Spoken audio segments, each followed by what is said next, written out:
Hello hi friends, ജോമാസ് വേൾഡിലേക്ക് എല്ലാവർക്കും സ്വാഗതം. ഇത് നമ്മളുടെ ആഷർമോൻ ഇതാണ്ട് ഫ്രണ്ട്സ് എല്ലാം കൂടി ഫ്രൈഡേ അവർക്ക് ക്ലാസ് ഇല്ല കേട്ടോ. അപ്പോൾ എല്ലാവരും കൂടെ പിരിവിട്ട് പന്നിയും കപ്പയും മേടിച്ചു.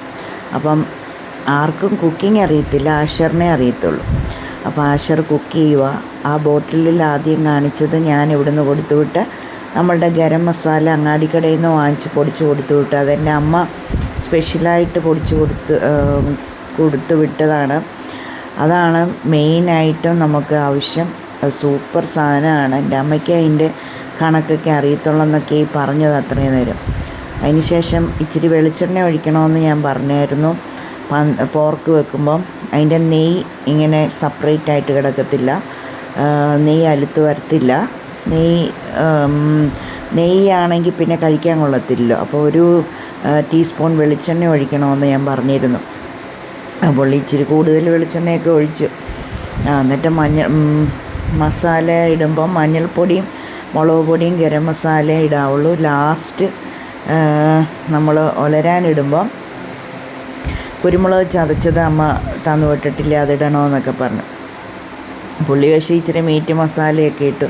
പുള്ളി ഭയങ്കര, ഇവിടുത്തെ അപ്പനും മക്കളും ഭയങ്കര ഗ്രേവി പിന്നെ മസാലയും വേണ്ട ആൾക്കാരാണ്. അപ്പോൾ പുള്ളി ഇച്ചിരി മസാല, ഇറച്ചി മസാല പാക്കറ്റ് ഇവിടുന്ന് കൊടുത്തു വിട്ടിട്ടുണ്ടായിരുന്നു. ഞാൻ പാഴ്സൽ അയച്ചിട്ടുണ്ടായിരുന്നു. അപ്പോൾ അതൊക്കെ ഇച്ചിരി ഇട്ടു. പിന്നെ ഇത് കണ്ട എല്ലാം ഇച്ചിരി ഇടാവുള്ളൂ. ഒരുപാട് ഉള്ളിയും വെളുത്തുള്ളിയും ഇഞ്ചിയൊക്കെ ഇട്ട് അഴുക്കാമെന്ന് ഞാൻ പറഞ്ഞായിരുന്നു. കുറച്ച് ചുമന്നുള്ളി 3-4 ഇടാനാണ് പറഞ്ഞത്. ചുമന്നുള്ളിയൊക്കെ അവിടെ ഭയങ്കര വിലയല്ലേ, അതുകൊണ്ട് സവാള ഇട്ടേക്കുന്നത്. പോർക്ക് വെക്കുമ്പോൾ സവാള ഇടരുത്. നമ്മൾ 3-4 ഒരു 5-10 ഇടാം. 1 കിലോയ്ക്കൊക്കെ 10-12 ഒക്കെ ഇടാം. ഉള്ളി ഇട്ടാലേ ടേസ്റ്റുള്ളൂ.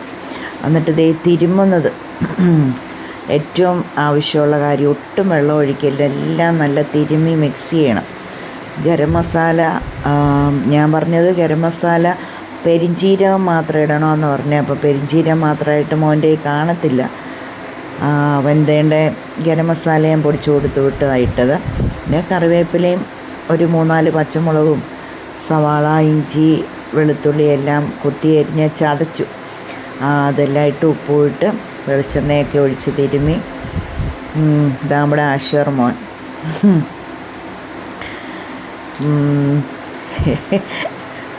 അവധി ദിവസം പാചക പുള്ളിയുടെ പരിപാടി. വേറെ ആർക്കും കുക്കിംഗ് അറിയത്തില്ല. പിന്നെ ഇതാണ്ട് എല്ലാം പറഞ്ഞ് മനസ്സിലാക്കിയ കൂട്ടുകാർക്ക്.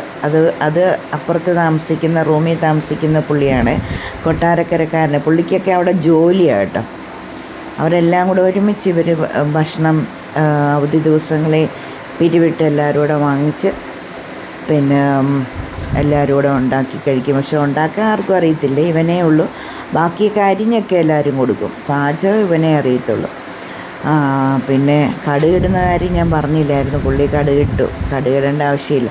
തേങ്ങാക്കൊത്തൊക്കെ ശക്കലേ ഉള്ളൂ. ഭയങ്കര വിലയല്ലേ എല്ലാത്തിനും. പിന്നെ ഇവർക്ക് അവിടെ തൊട്ടടുത്തെല്ലാം പറമ്പിലെല്ലാം ഇങ്ങനെ പറമ്പല്ല, എല്ലാവരുടെയും അടുത്തുള്ള വീടുകളൊക്കെ ഉണ്ട്. ഇങ്ങനെ അവരുടെയൊക്കെ മുറ്റത്തൊക്കെ തെങ്ങ് ഇഷ്ടം പോലെ ഇപ്പോഴുണ്ട്. അപ്പോൾ അതിൽ നിന്നൊക്കെ ഉണങ്ങിച്ചാടുന്ന ഇവരുടെ കോമ്പൗണ്ടിലോട്ടൊക്കെ വീഴും. അപ്പോൾ അവർ പറയും എടുത്തോളാൻ പറയുമെന്ന് പറഞ്ഞു. അങ്ങനെയൊക്കെ നല്ല മനുഷ്യരാണ്, നല്ല ഹെൽപ്പുള്ള കേട്ടോ. പിന്നെ ഇതാ എല്ലാം പറഞ്ഞാൽ പുള്ളി വിശദീകരിച്ച് കൊടുത്താൽ മനസ്സിലാക്കിയ ഫ്രണ്ട്സിനെല്ലാം മനസ്സിലാക്കി കൊടുത്താൽ പാചകം ചെയ്യുന്നത്. പക്ഷേ പുള്ളി പാട്ടിട്ടിട്ടുണ്ട്. അപ്പോൾ എനിക്ക് കോപ്പിറൈറ്റ് വരും. മ്യൂസിക് ഇട്ടാണ് ചെയ്തത്. എന്നിട്ട് പുള്ളി പറഞ്ഞും കൂടെ കൊടുക്കുന്നുണ്ട്. പക്ഷേ എനിക്കന്നേരം കോപ്പിറൈറ്റ് വരും.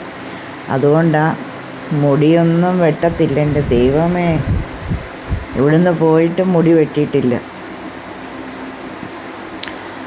ട്രിമ്മർ വെച്ച് തന്നെ എവിടെയെങ്കിലും ഇച്ചിരി ചിരയ്ക്കും, അത്രയേ ഉള്ളൂ. അവനെ അസ്വസ്ഥതപ്പെടുന്നിടത്ത്. അത് പുറയിലോട്ടൊക്കെ കണ്ടോ മുടിയൊന്നും വെട്ടാതെ വളർത്തി. ഇത് പുള്ളിക്ക് നല്ല മസാല വേണം എല്ലാത്തിനും. മസാലക്കാരനാണ് ഇവിടെ അപ്പനും മക്കളും. അതെ, എനിക്കൊരു ശകലം പോലും വേണ്ട, എനിക്ക് ദേഷ്യം. അയ്യോ, ഇപ്പം പുള്ളി കണ്ടോ ആദ്യം കുഴച്ചപ്പോഴും ഇട്ടു, വേവിച്ചപ്പോഴും ഇട്ടു, ഇപ്പോൾ ദാ ഒലത്തുമ്പോഴും ഇടുന്നു. നീറ്റായിട്ടെല്ലാം എല്ലാ പാചകവും അറിയാൻ കേട്ടോ. ഇവിടെ എൻ്റെ കൂടെ ഏത് സമയവും കുഞ്ഞിലെ മുതൽ തോളെ കയറിയിരിക്കുമ്പം തൊട്ട് പുള്ളി ഇതെങ്ങനെ ശ്രദ്ധിക്കുമായിരുന്നു, പാചകം ചെയ്യുന്ന മുഴുവൻ. അന്നേരം തൊട്ടുള്ള പുള്ളിക്ക് എല്ലാം അറിയാം. ഇരുന്ന് സംസാരിക്കുമ്പം പറയും, കുഞ്ഞിലേ തൊട്ട് അമ്മ കൈ കാണിക്കുന്നതൊക്കെ ഞാൻ നോക്കുന്നുണ്ടായിരുന്നെന്ന്. കുഞ്ഞിലെ മുതലുള്ള കാര്യങ്ങളൊക്കെ അറിയാം, വീട്ടിലെ സംഭവങ്ങളും കാര്യങ്ങളും എല്ലാ കാര്യവും പുള്ളിക്കറിയാം. ഞാൻ ഞെട്ടിപ്പോയി ഒരു ദിവസം ഓരോന്നിരുന്ന് പറയുന്നത് കേട്ടിട്ട്. എല്ലാ കാര്യവും പുള്ളിക്ക് കൊച്ചിലെ മുതലുള്ള ഒരു 2 വയസ്സ് അതിന് മുമ്പുള്ള അറിയാമെന്നാണ് പുള്ളി പറയുന്നത്. അതെനിക്ക് വിശ്വസിക്കാൻ പറ്റുന്നില്ല, പക്ഷെ പുള്ളി എല്ലാം പറയുന്നുണ്ട്. 2 വയസ്സിന് മുമ്പുള്ള 1-2 കാര്യങ്ങളൊക്കെ പുള്ളി പറയുന്നുണ്ട്. എല്ലാം പുള്ളിക്ക് ശ്രദ്ധിക്കുമെന്നുള്ളതല്ല, പക്ഷേ കാം ആൻഡ് ക്വയറ്റാണ് പുള്ളി. അതൊന്നും പ്രതികരിക്കത്തില്ല കേട്ടോ. നമ്മുടെ വീട്ടിലെ ഓരോ കാര്യങ്ങളൊക്കെ അങ്ങനത്തെ എല്ലാം പുള്ളിക്ക് അറിയാം. പാചകം ഭയങ്കര ക്രേസാണ് പുള്ളിക്ക്. ഭയങ്കരമായിട്ട് പാചകം ഭയങ്കരമായിട്ട് പുള്ളി ശ്രദ്ധിക്കും. എൻ്റെ കൂടെ നിന്ന് പഠിച്ചത് മുഴുവൻ. ഇതേ കപ്പ വേവിച്ചു, എല്ലാം തന്നെയാണ് ചെയ്യുന്നത്. കപ്പയ്ക്ക് കടുക് താളിക്കുന്ന പുള്ളിക്ക് ഭയങ്കര നിർബന്ധം. അതിവിടെ ഇവരുടെ അപ്പനും അങ്ങനെയാണ്, കടുക് താളിക്കും കപ്പയ്ക്കും ചക്കയ്ക്കൊക്കെ. ഇത് കണ്ട് നമ്മൾ കുരുമുളക് പൊടിച്ചു കൊടുത്തു വിട്ടതാണ്. ലാസ്റ്റ് അത് മോനെ ഒലരാനിടുമ്പോൾ ഇടണമെന്ന് ഞാൻ പറഞ്ഞായിരുന്നു. എന്നെ വിളിച്ച് ചോദിച്ചായിരുന്നു, അമ്മേ പോർക്കിൻ്റെ റെസിപ്പി മറന്നുപോയി, ഒന്ന് പറഞ്ഞു തരാമോ എന്ന്. മറന്നൊന്നും പോയില്ല, അത് കറക്റ്റ് ഞാൻ വെക്കുന്ന പോലെ ആകണം, അതിനായി ചോദിക്കുന്നത്. ഞാൻ രാവിലെ ഭയങ്കര തിരക്കായിരുന്നു ഉച്ചയായപ്പോൾ. അന്നേരം വിളിച്ചേ, പറഞ്ഞു മോനെ സ്പീക്കറിലാണ്, പറഞ്ഞു നീ ചോദിച്ചോ ഞാൻ പറയാം എന്നൊക്കെ പറഞ്ഞ് ഞാൻ പറഞ്ഞു കൊടുത്തു. എനിക്കിന്ന് ഒത്തിരി തിരക്കായിരുന്നു. അവന് വെള്ളിയാഴ്ച അവധിയാണ്, ക്ലാസ്സില്ല. രണ്ടാമതും കടുകൊക്കെ ഇട്ട് കേട്ടോ. ഇത് കപ്പയ്ക്ക് താളിച്ചൊഴിക്കാൻ വേണ്ടി. എല്ലാം താളിക്കുന്ന കുഞ്ഞു പാത്രമൊന്നുമില്ല, പാനിനകത്തൊരു സൈഡിലാണ് ചെയ്തേക്കുന്നത്. എല്ലാം അഡ്ജസ്റ്റ് ചെയ്തൊക്കെ ഈ പാത്രമൊക്കെ അവിടെ ഈ താമസിക്കാൻ പോകുന്ന പിള്ളേർക്ക് എല്ലാം അവിടെ തന്നെ ആ ഓണർ കൊടുക്കുന്ന. അതിൻ്റെയൊക്കെ കളറ് കണ്ടോ, വർഷങ്ങളായത്. പുതിയ കിറ്റ് കൊടുത്തു, ഇവൻ മേടിച്ചില്ല. കാരണം അതിനൊക്കെ ഭയങ്കരമായിട്ട് ഒരു കിറ്റിന് കിച്ചണിലുള്ള സർവ്വ സാധനമുള്ള ഒരു വലിയ കിറ്റാണ്. അതിനൊക്കെ ഭയങ്കര എമൗണ്ടാണ് അവർ മേടിക്കുന്നത്. കാരണം അവനത് തിരിച്ചു കൊടുത്ത് എനിക്ക് വേണ്ടെന്ന് പറഞ്ഞു. പിന്നെ അവിടെ ഇരുന്ന പഴയ പാത്രങ്ങളാണ് ഉപയോഗിക്കുന്നത്. മതി. പിള്ളേർ പഠിക്കാൻ പോകുന്നവർക്ക് എന്ത് ചിലവാണ്. ഇതുങ്ങൾ തന്നെയല്ലേ സാധനം മേടിച്ചെല്ലാം ഉണ്ടാക്കി കഴിക്കുന്ന. റെൻറ്റും കറണ്ട് ചാർജും പിന്നെ വാട്ടർ ചാർജും എല്ലാം കൊടുക്കണം. പിന്നെ കുടിക്കാൻ വെള്ളം മേടിക്കണം, കഴിക്കാൻ ഭക്ഷണത്തിനുള്ള ഉണ്ടാക്കാൻ മേടിക്കണം. കോളേജ് പിന്നെ വീടിൻ്റെ അവർ താമസിക്കുന്ന വീടിൻ്റെ വാതിക്കുക. അത് കാരണം പിന്നെ നടന്നങ്ങോട്ട് ക്രോസ് ചെയ്തങ്ങ് പോയാൽ മതി. എല്ലാം അടുത്ത്. ചർച്ച് ഇച്ചിരി ദൂരെ, അത് വേറൊരു ബ്രദർ ഇവനെ കൊണ്ടുപോയിക്കോളും. അങ്ങനെ സൺഡേ അങ്ങനെ പോകാം. എല്ലാം കൊണ്ടും നല്ല, ദൈവം സഹായിച്ച്. മലയാളികളടുത്ത് ജോലി ചെയ്യുന്ന പിള്ളേരൊക്കെ മലയാളികളുണ്ട്. അവർ നല്ല ഹെൽപ്പാണ്. അവർ ഹോട്ടലിൽ ജോലിയുള്ളവർ വൈകിട്ട് ഇവർക്ക് ജോലി കഴിഞ്ഞ് വരുമ്പം ഭക്ഷണമൊക്കെ ഇവനും ഇവൻ്റെ കൂട്ടുകാർക്കൊക്കെ കൊണ്ട് കൊടുക്കും കേട്ടോ. അതുകൊണ്ട് ഒരു നേരത്തെ ഭക്ഷണം ഫ്രീ ആയിട്ട് കഴിക്കാം.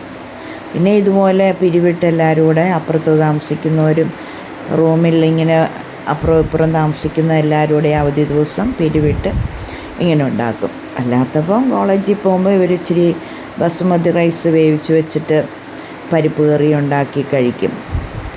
എന്നും ചിക്കനും അങ്ങനെയൊന്നും വാങ്ങിക്കാൻ പറ്റുകയില്ല. നമ്മളിവിടെ നിന്ന് കൊടുക്കുന്ന പൈസയ്ക്കല്ലേ അവരവിടെ കഴിക്കാൻ പറ്റുന്നത്. അല്ല, ആവശ്യ ചിലവ് പറ്റുകയില്ല. പാർട്ട് ടൈം ജോബിന് പോകാൻ സമയമില്ല. കാരണം എന്ന് വെച്ചാൽ പഠിക്കാനുണ്ട് ഒരുപാട്. പിന്നെ ആഴ്ചയിൽ 4 ദിവസം ക്ലാസ്സും ഉണ്ട്. വെള്ളിയാഴ്ചയെ അവധിയുള്ളൂ. വെള്ളിയും ശനിയും ഞായറും അവധിയാണ്. പക്ഷേ ഒരുപാട് അസൈൻമെൻ്റൊക്കെ ഉണ്ട്. അങ്ങനെ അത് കാരണം നമ്മളിവിടുന്ന് കൊടുക്കണം. അതുകൊണ്ട് ഇവിടെ ഭയങ്കര എട്ടും കുറ്റിയും കളിക്കുക.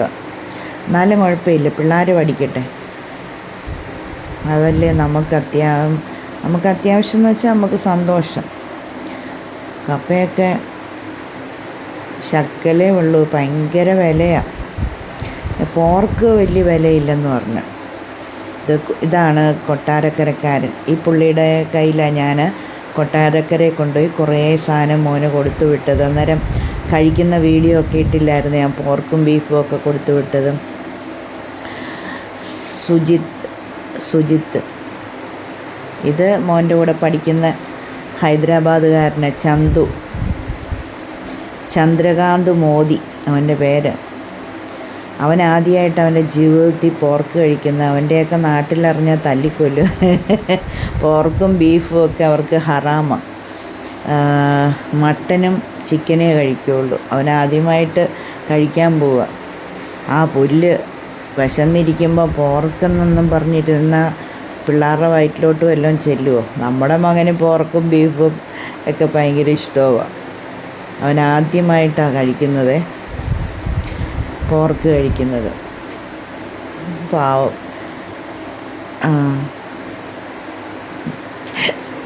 ഗതി കെട്ടാ പുലി പുല്ലും തിന്നുമെന്ന് പറഞ്ഞ പോലെ ആ പുല്ല്. ഞാൻ ചിരിച്ചിടപാട് തീർന്ന് അവൻ കഴിക്കുന്നത് കണ്ടിട്ട്. മോൻ അവിടെ വീഡിയോ എടുത്തിട്ട് അയച്ചു തന്നല്ലോ. Okay bye. എല്ലാവരും ഇഷ്ടപ്പെട്ടെങ്കിൽ ലൈക്ക് ചെയ്യണം, ഷെയർ ചെയ്യണം, കമൻറ്റ് ചെയ്യണം.